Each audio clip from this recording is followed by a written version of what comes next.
បច្ចុប្បន្នភាពសង្គ្រាមថ្ងៃទី24រវាងសហរដ្ឋអាមេរិកនិងអ៊ីរ៉ង់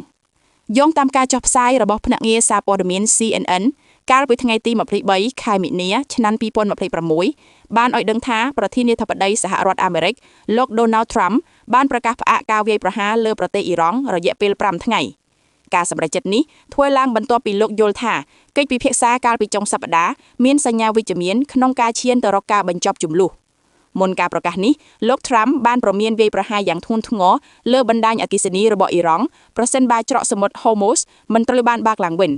ភ្លាមក្រោយការប្រកាសផ្អាកការវាយប្រហារតម្លៃប្រេងឆៅលើទីផ្សារពិភពលោកបានធ្លាក់ចុះមកក្រោម$99ក្នុង1បារ៉ែលទោះជាយ៉ាងណាក្រសួងការបរទេសអ៊ីរ៉ង់បានចេញមុខបដិសេធថាមិនទាន់មានការចរចាណាមួយជាមួយអាមេរិកឡើយអ៊ីរ៉ង់បានចាត់ទុកការលើកឡើងរបស់លោក Trump ថាជាល្បិចកលដើម្បីទាញទម្លាក់តម្លៃប្រេងនិងដើម្បីទិញពេលវេលាសម្រាប់គម្រោងយោធាតែប៉ុណ្ណោះស្របពេលជាមួយគ្នានេះស្ថានភាពនៅលើដីនៅតែមានភាពតានតឹងអ៊ីស្រាអែលបានបង្កើនការវាយប្រហារលើហេដ្ឋារចនាសម្ព័ន្ធក្នុងប្រទេសលីបង់ចំណែកនៅប្រទេសអ៊ីរ៉ង់វិញប្រជាជនបានសម្រុកទៅចាក់សាំងយ៉ាងកកកគុណដោយសារក្តីបារម្ភពីកង្វះខាតថាមពលនិងសង្គ្រាមដែលកំពុងបន្ត